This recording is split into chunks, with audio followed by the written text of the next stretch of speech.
ಶ್ರೀ ಮಹಾಗಣಪತಯೇ ನಮಃ. ಶ್ರೀ ಸರಸ್ವತ್ಯೇ ನಮಃ. ಶ್ರೀಪಾದವಲ್ಲಭ ನೃಸಿಂಹ ಸರಸ್ವತಿ ಶ್ರೀ ಗುರುದತ್ತಾತ್ರೇಯಾಯ ನಮಃ.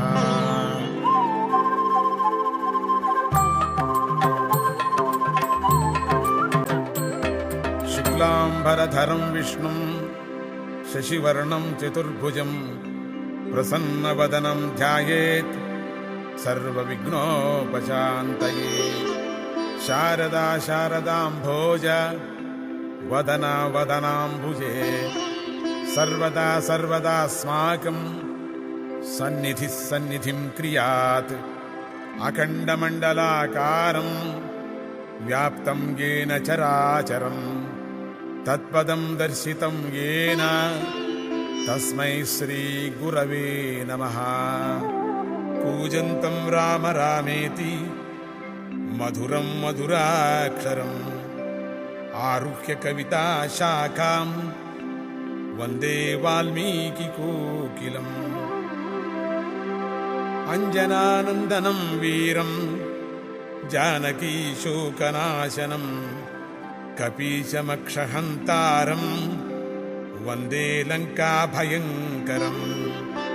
ವೇದವೇದ್ಯೇ ಪರೇ ಪುಂಸಿ ಜಾತೆ ದಶರಥಾತ್ಮಜೇ ವೇದಃ ಪ್ರಾಚೇತಸಾದಾಸೀತ್ ಸಾಕ್ಷಾತ್ ರಾಮಾಯಣಾತ್ಮನಃ. ರಾಮಾಯ ರಾಮಭದ್ರಾಯ ರಾಮಚಂದ್ರಾಯ ವೇಧಸೇ ರಘುನಾಥಾಯ ನಾಥಾಯ ಸೀತಾಯಾಃ ಪತಯೇ ನಮಃ. ತಪಸ್ವಾಧ್ಯಾಯ ನಿರತಂ ತಪಸ್ವಿ ವಾಗ್ವಿದಾಂಬರಂ ನಾರದಂ ಪರಿಪಪ್ರಚ್ಛ ವಾಲ್ಮೀಕಿರ್ಮುನಿಪುಂಗವಂ. ಕೋನ್ವಸ್ಮಿನ್ ಸಾಂಪ್ರತಂ ಲೋಕೆ ಗುಣವಾನ್ ಕಶ್ಚ ವೀರ್ಯವಾನ್ ಧರ್ಮಜ್ಞಶ್ಚ ಕೃತಜ್ಞಶ್ಚ ಸತ್ಯವಾಕ್ಯೋ ದೃಢವ್ರತಃ. ಚಾರಿತ್ರೇಣ ಚ ಕೋ ಯುಕ್ತಃ ಸರ್ವಭೂತೇಷು ಕೋ ಹಿತಃ. ವಿದ್ವಾನ್ ಕಃ ಸಮರ್ಥಶ್ಚ ಕಶ್ಚೈಕ ಪ್ರಿಯದರ್ಶನಃ. ಆತ್ಮವಾನ್ ಕೋ ಜಿತಕ್ರೋಧೋ ದ್ಯುತಿಮಾನ್ ಕೋ ನಸೂಯಕಃ. ಕಸ್ಯ ಬಿಭ್ಯತಿ ದೇವಾಶ್ಚ ಜಾತರೋಷಸ್ಯ ಸಂಯುಗೆ. ಏತದಿಚ್ಛಾಮ್ಯಹಂ ಶ್ರೋತುಂ ಪರಂ ಕೌತೂಹಲಂ ಹಿ ಮೇ. ಮಹರ್ಷೇ ತ್ವಂ ಸಮರ್ಥೋಸಿ ಜ್ಞಾತುಮೇವಂ ವಿಧಂ ನರಂ. ಶ್ರುತ್ವಾ ಚೈತತ್ತ್ರಿಲೋಕಜ್ಞೋ ವಾಲ್ಮೀಕೇರ್ನಾರದೋ ವಚಃ. ಶ್ರೂಯತಾಮಿತಿ ಚಾಮಂತ್ರ್ಯ ಪ್ರಹೃಷ್ಟೋ ವಾಕ್ಯಮಬ್ರವೀತ್. ಬಹವೋ ದುರ್ಲಭಾಶ್ಚೈವ ಯೇ ತ್ವಯಾ ಕೀರ್ತಿತಾ ಗುಣಾಃ. ಮುನೇ ವಕ್ಷ್ಯಾಮ್ಯಹಂ ಬುದ್ಧ್ವಾ ತೈರ್ಯುಕ್ತ ಶ್ರೂಯತಾಂ ನರಃ. ಇಕ್ಷ್ವಾಕುವಂಶ ಪ್ರಭವೋ ರಾಮೋ ನಾಮ ಜನೈಃ ಶ್ರುತಃ. ನಿಯತಾತ್ಮಾ ಮಹಾವೀರ್ಯೋ ದ್ಯುತಿಮಾನ್ ಧೃತಿಮಾನ್ ವಸಿ.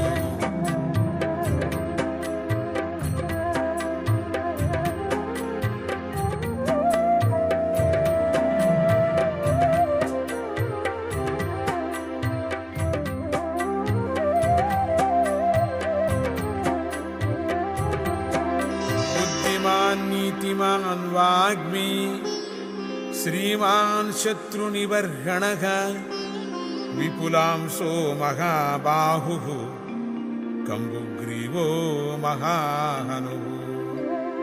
महोरस्को महेश्वासो गूढजत्रुररिन्दमः. आजानुबाहुः सुशिराः सुललाटः सुविक्रमः. समविभक्ताङ्गः स्निग्धवर्णः प्रतापवान्. पीनवक्षा विशालाक्षो लक्ष्मीवान् शुभलक्षणः. धर्मज्ञः सत्यसन्धश्च प्रजानाञ्च हिते रतः. यशस्वी ज्ञानसम्पन्नः शुचिर्वश्यः समाधिमान्. ಪ್ರಜಾಪತಿ ಸಮ ಶ್ರೀಮಾನ್ ಧಾತಾ ರಿಪುನಿಷೂದನಃ ರಕ್ಷಿತಾ ಜೀವಲೋಕಸ್ಯ ಧರ್ಮಸ್ಯ ಪರಿರಕ್ಷಿತಾ ರಕ್ಷಿತಾ ಸ್ವಸ್ಯ ಧರ್ಮಸ್ಯ ಸ್ವಜನಸ್ಯ ಚ ರಕ್ಷಿತಾ ವೇದ ವೇದಾಂಗ ತತ್ವಜ್ಞೋ ಧನುರ್ವೇದೇ ಚ ನಿಷ್ಠಿತಃ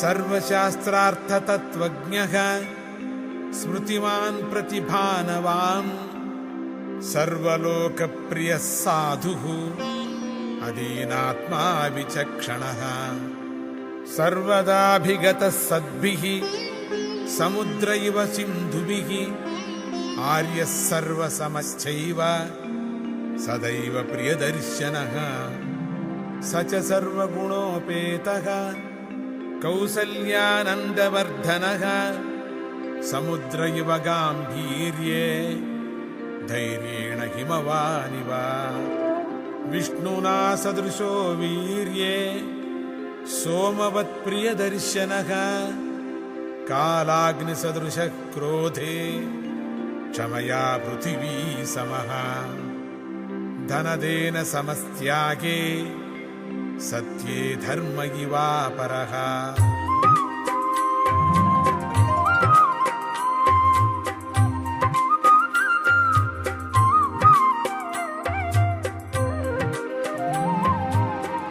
ತಮೇವಂ ಗುಣಸಂಪನ್ನಂ ರಾಮಂ ಸತ್ಯಪರಾಕ್ರಮಂ ಜ್ಯೇಷ್ಠಂ ಶ್ರೇಷ್ಠಗುಣೈರ್ಯುಕ್ತಂ ಪ್ರಿಯಂ ದಶರಥಸುತಂ ಪ್ರಕೃತೀನಾಂ ಹಿತೈರ್ಯುಕ್ತಂ ಪ್ರಕೃತಿಪ್ರಿಯಕಾಮ್ಯಯಾ ಯೌವರಾಜ್ಯೇನ ಸಂಯೋಕ್ತಂ ಐಚ್ಛತ್ಪ್ರೀತ್ಯಾ ಮಹೀಪತಿಃ ತಸ್ಯಾಭಿಷೇಕ ಸಂಭಾರಾನ್ ದೃಷ್ಟ್ವಾ ಭಾರ್ಯಾಥ ಕೈಕಯೀ ಪೂರ್ವಂ ದತ್ತವರಾ ದೇವಿ ವರಮೇನ ಮಯಾಚತ ವಿವಾಸನಂಚ ರಾಮಸ್ಯ ಭರತಸ್ಯಾಭಿಷೇಚನಂ ಸಸತ್ಯವಚನಾಚ್ಚೈವ ಧರ್ಮಪಾಶೇನ ಸಂಯತಃ ವಿವಾಸಯಾಮಾಸ ಸುತಂ ರಾಮಂ ದಶರಥಃ ಪ್ರಿಯಂ ಸಜಗಾಮ ವನಂ ವೀರಃ ಪ್ರತಿಜ್ಞಾಮನುಪಾಲಯನ್ ಪಿತುರ್ವಚನ ನಿರ್ದೇಶಾತ್ ಕೈಕೇಯ್ಯಾಃ ಪ್ರಿಯಕಾರಣಾತ್ ತಂ ವ್ರಜಂತಂ ಪ್ರಿಯೋ ಭ್ರಾತ ಲಕ್ಷ್ಮಣೋನುಜಗಾಮಃ ಸ್ನೇಹಾದ್ವಿನಯ ಸಂಪನ್ನಃ ಸುಮಿತ್ರಾನಂದವರ್ಧನಃ ಭ್ರಾತರಂ ದಯಿತೋ ಭ್ರಾತುಃ ಸೌಭ್ರಾತ್ರಮನುದರ್ಶಯನ್ ರಾಮಸ್ಯ ದಯಿತಾ ಭಾರ್ಯಾ ನಿತ್ಯಂ ಪ್ರಾಣಸಮಾಹಿತಾ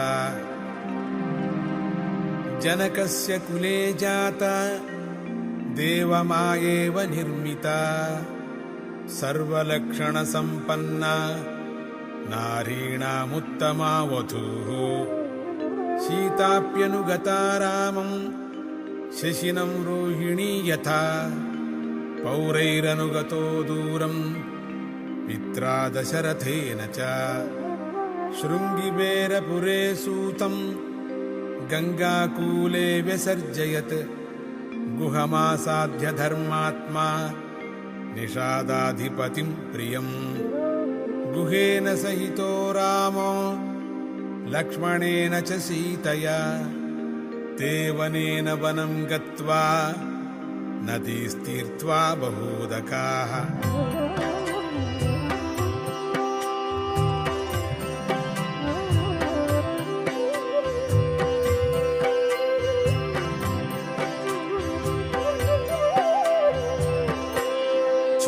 ಚಿತ್ರಕೂಟಮನುಪ್ರಾಪ್ಯ ಭರದ್ವಾಜಸ್ಯ ಶಾಸನಾತ್ ರಮ್ಯಮಾವಸತಂ ಕೃತ್ವಾ ರಮಮಾಣಾ ವನೇ ತ್ರಯಃ ದೇವಗಂಧರ್ವಸಂಕಾಶಾಃ ತತ್ರ ತೇ ನ್ಯವಸನ್ ಸುಖಂ ಚಿತ್ರಕೂಟಂ ಗತೆ ರಾಮೇ ಪುತ್ರಶೋಕಾತುರಸ್ತಥಾ ರಾಜಾ ದಶರಥಃ ಸ್ವರ್ಗಂ ಜಗಾಮ ವಿಲಪನ್ ಸುತಂ ವೃತೆ ತು ತಸ್ಮಿನ್ ಭರತೋ ವಸಿಷ್ಠ ಪ್ರಮುಖೈರ್ದ್ವಿಜೈಃ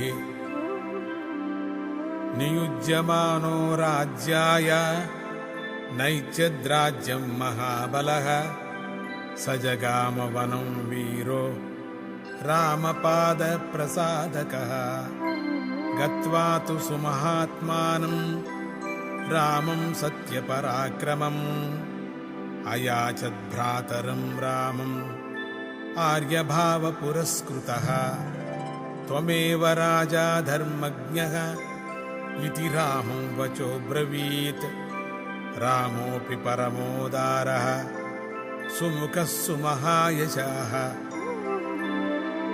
न चैच्छत्पितुरादेशात् राज्यं रामो महाबलः पादुके चास्य राज्याय न्यासं दत्त्वा पुनः पुनः निवर्तयामास ततो भरतं भरताग्रजः सकाममनवाप्यैव रामपादा उपस्पृशन् नन्दिग्रामे करोद्राज्यं रामागमनकाङ्क्षया गते तु भरते श्रीमान् सत्यसन्धो जितेन्द्रियः रामस्तु पुनरालक्ष्य नगरस्य जनस्य च तत्रागमनमेकाग्रो दण्डकान् प्रविवेशः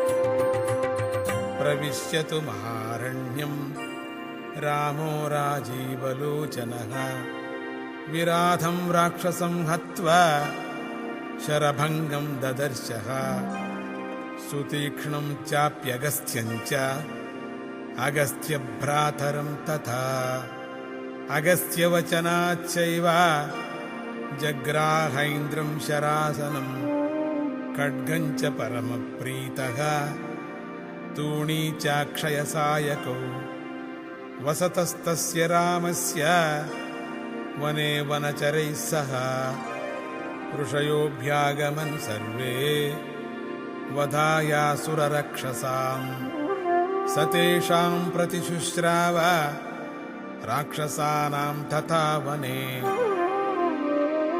प्रतिज्ञातश्च रामेण वधः संयतिरक्षसाम् ऋषीणामग्निकल्पानां दण्डकारण्यवासिनां तेन तत्रैव वसता जनस्थाननिवासिनी विरूपिता शूर्पणखा राक्षसी कामरूपिणी ततः शूर्पणखा वाक्यात् उद्युक्तान् सर्वराक्षसान् खरं त्रिशिरसं चैव दूषणं चैव राक्षसं निजघानरणे रामः तेषां चैव पदानुगान् वने तस्मिन् निवसता जनस्थाननिवासिनां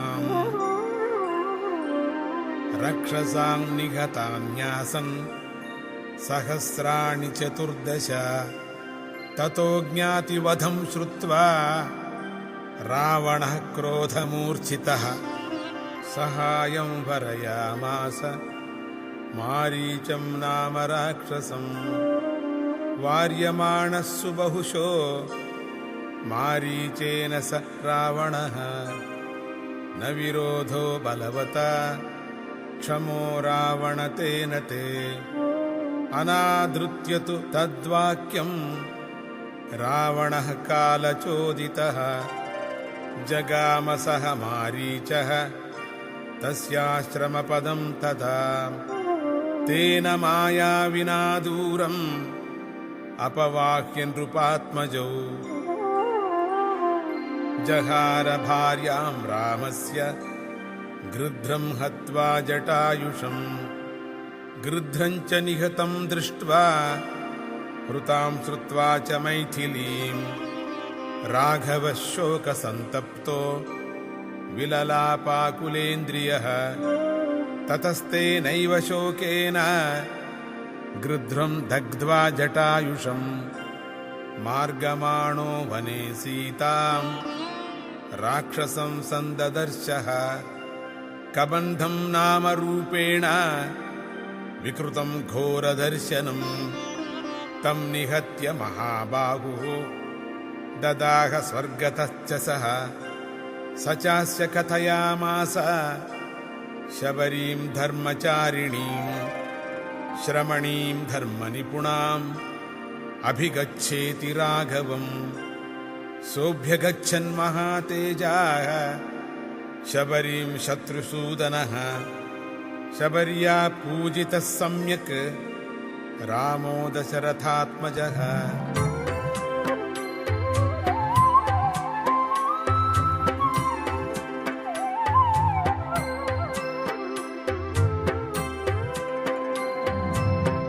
पंपातीरे हनुमता संगतो वानरेणः हनुमद्वचनाच्चैव सुग्रीवेण समागतः सुग्रीवाय च तत्सर्वं संसद्रामो महाबलः आदितस्तद्यथा वृत्तं सीतायाश्च विशेषतः सुग्रीवश्चापि तत्सर्वं श्रुत्वा रामस्य वानरः चकार सख्यं रामेण प्रीतश्चैवाग्निसाक्षिकम्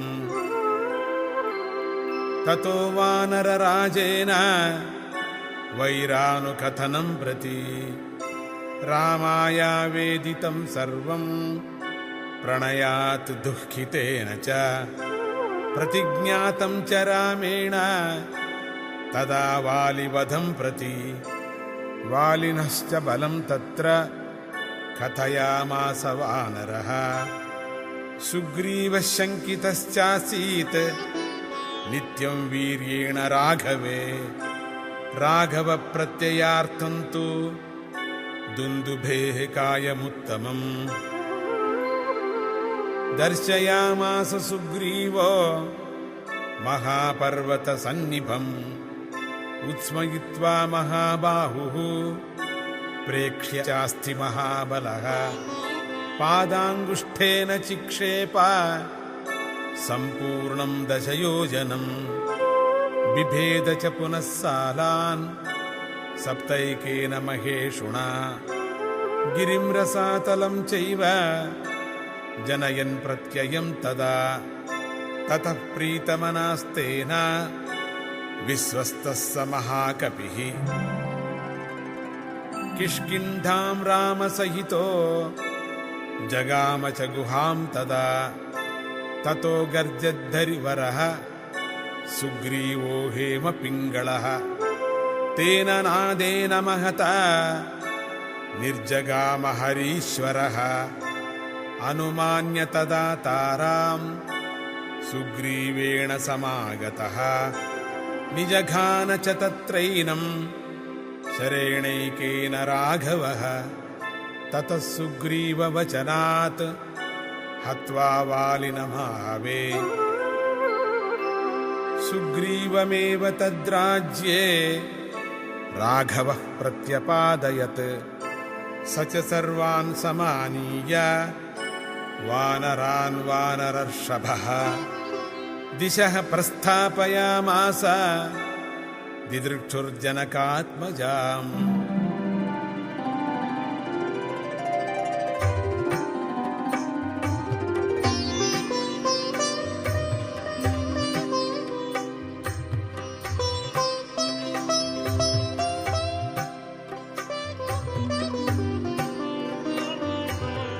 ततो वृद्धस्य वचनात् सम्पातेर्हनुमान् बली शतयोजन विस्तीर्णम् पुप्लुवे लवणार्णवम् तत्र लङ्कां समासाद्य पुरीं रावणपालिताम् ददर्श सीतां ध्यायन्तीम् अशोकवनिकां गताम् निवेदयित्वाभिज्ञानम् प्रवृत्तिं च निवेद्य च समाश्वास्य च वैदेहीं मर्दयामास तोरणम् पञ्चसेनाग्रगान् हत्वा सप्तमन्त्रिसुतानपि शूरमक्षं च निष्पिष्य ग्रहणं समुपागमत्। अस्त्रेणोन्मुक्तमात्मानं ज्ञात्वा पैतामहाद्वरात् मर्शयन् राक्षसान् वीरो यन्त्रिणस्तान् यदृच्छया। ततो दग्ध्वा पुरीं लङ्कां ऋते सीतां च मैथिलीं रामाय प्रियमाख्यातुं पुनरायान् महाकपिः। सोऽभिगम्य महात्मानं कृत्वा रामं प्रदक्षिणं न्यवेदयदमेयात्मा दृष्टा सीतेति तत्त्वतः।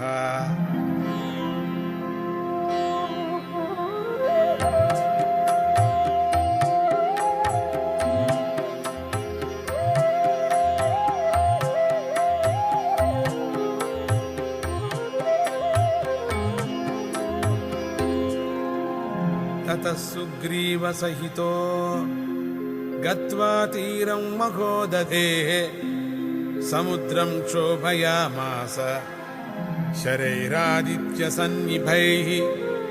दर्शयामास चात्मानं समुद्रसरितां पतिः। समुद्रवचनाच्छैव नलं सेतुमकारयत्। तेन गत्वा पुरीं लङ्कां हत्वा रावणमाहवे रामः सीतामनुप्राप्य परां व्रीडामुपागमत्।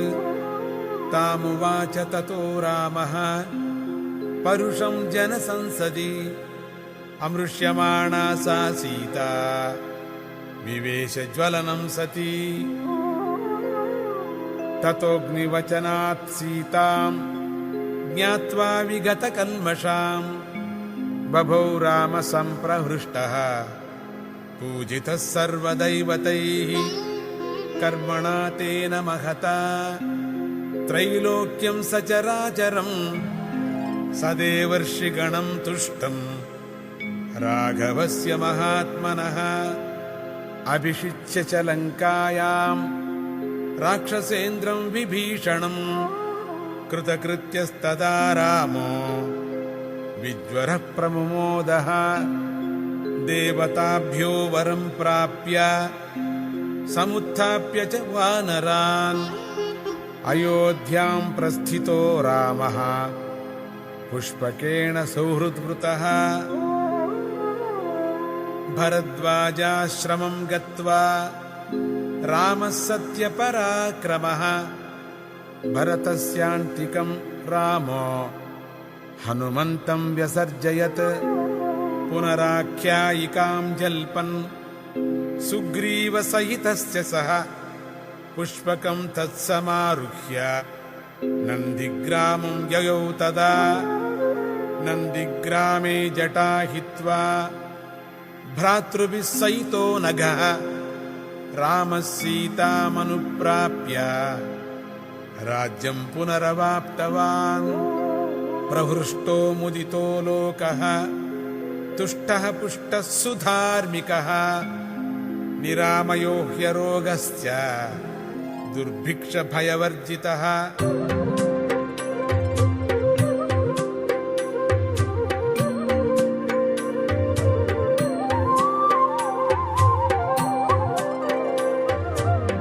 न पुत्रमरणं किञ्चित् द्रक्ष्यन्ति पुरुषाः क्वचित्।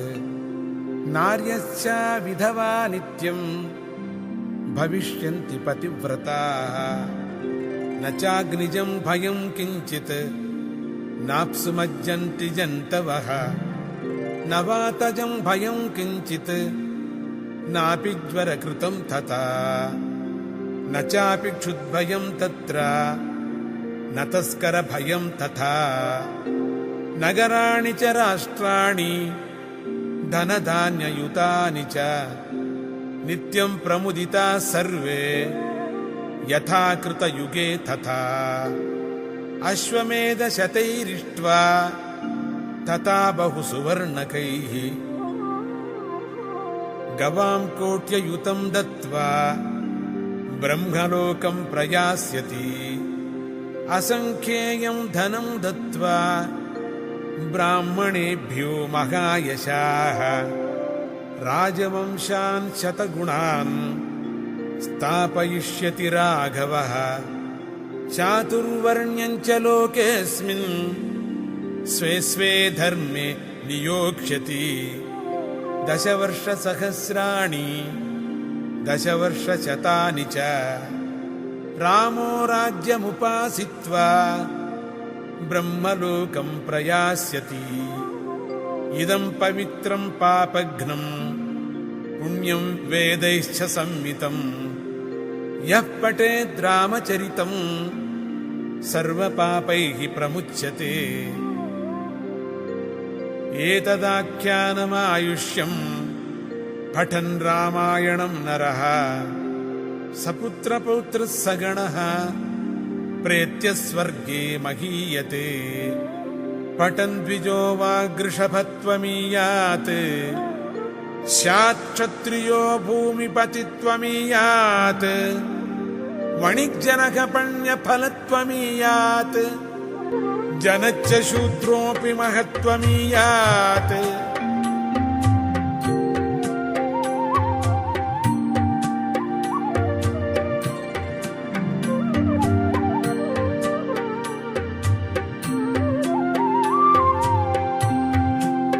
इत्यार्षे श्रीमद् रामायणे आदिकाव्ये संक्षेपो नाम प्रथमः सर्गः इति श्री शतश्लोकी रामायणं समाप्तम्।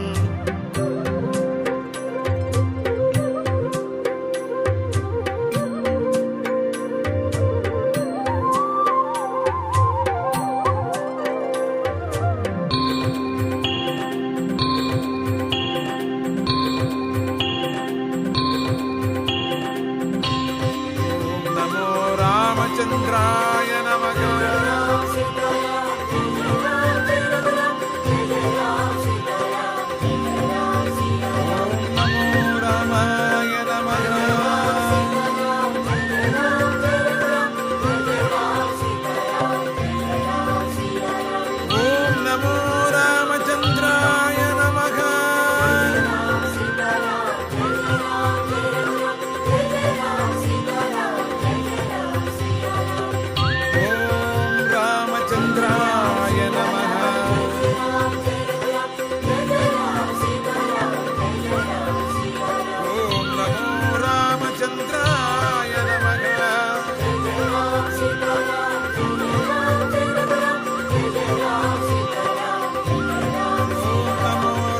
भद्राय नमः।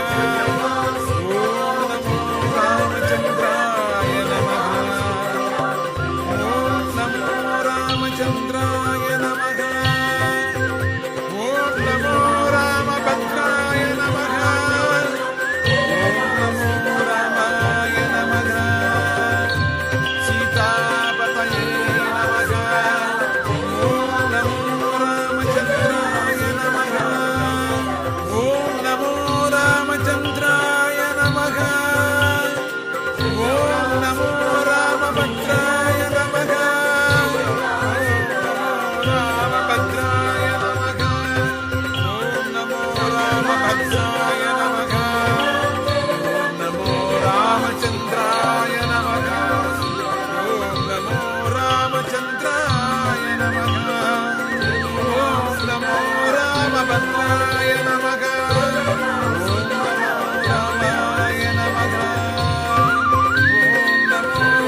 भद्राय नमः। सीतापतये नमः।